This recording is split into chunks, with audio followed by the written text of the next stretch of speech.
tirada ardayda ah ee ka faa'iideysanaysa deeqda waxbarasho tiradoodu way xadidan tahay waa 25 arday.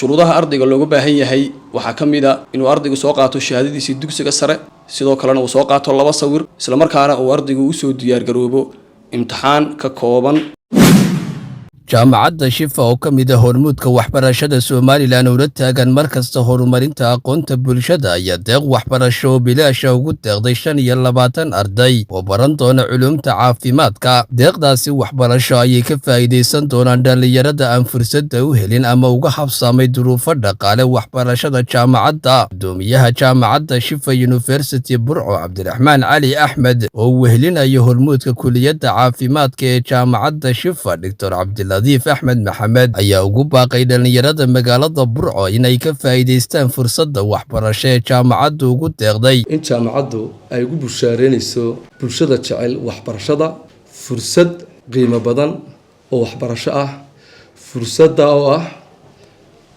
in jaamacaddu ay ku yaboohday deeq waxbarasho oo culuumta caafimaadka ah.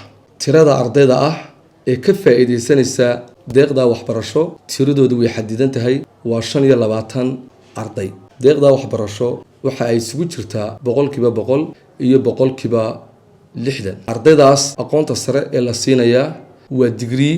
jaamacadda Shifo markasta waxa ay garab taagan tahay bulshada jecel waxbarashada. waa hay'ad u taagan in ay soo saarto arday leh aqoon iyo karti waxaana si joogto ah jaamacaddu ay u soo saartaa arday aqoon qoto dheer leh karti hogaamineed leh. ka jaamacad ahaan waxaanu aaminsanahay in waxbarasho tayo leh ay tahay furaha horumarka ee qofka iyo bulshada. sidaa daraadeed waxaan ku dhiirigelinayaa ardaydii faraha badnayd ee awoodi waayay inay jaamacadaha ay galaan duruufo dhaqaaleed aawadeed in ay fursadan ay ka faa'iideysteen. fursadanna oo bixinaya jaamacadda Shifa si ay bulshadeeda kuwa aan awoodin duruufaha dhaqaale ee uga faa'iideystaan fursadan. deeqda waxbarasho waxay culuumta caafimaadka ahi waxay ka kooban tahay nursing, midwifery, iyo lab, pharmacology iyo nutrition.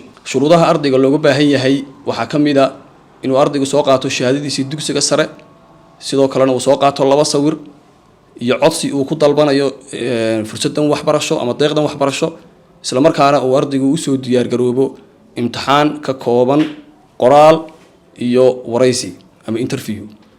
sidoo kale deeqdan waxbarasho waxa ay bilaabmaysaa taariikhda markay tahay bishan 6 oo ku beegan maalin Sabtiya isla markaana sidoo kale waxay dhamaanaysaa isla bishan 6 12 oo ku beegan maalin Khamiis. jaamacadda Shifa University Burco ayaa ah hay'ad waxbarasho oo u taagan horumarinta waxbarashada iyo kor u qaadista aqoonta bulshada iyo arrimaha danta guud iyadoona si joogto ah u soo saarta arday aqoon qoto dheer leh iyo karti hogaamineed iyadoona markasta u taagan jaamacadda Shifa University Burco garab istaaga bulshada kuwa aan dhaqaale ay wax ku bartaan awoodin. Abdullaahi Maxamuud Muuse Xudayfi, telefishinka qaranka Soomaaliland, Burco.